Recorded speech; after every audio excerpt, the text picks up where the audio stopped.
Hello everyone, I hope you are doing well. Today we will talk about how to fix or how to solve the problem of Wattpad beta app. We go to settings.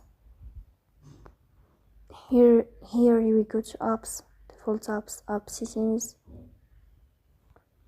On above you will search about Wattpad beta and you will click here. In this page of app info, you will go to Forcestop and you will click OK. Here you will enter to the window of storage. Then we click on clear cache.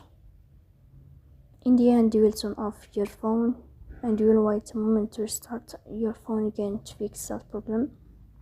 If it's not working with you, then you will update your app on Play Store. So that's all. Don't forget to support us by like and subscribe. See you next time and thank you for watching.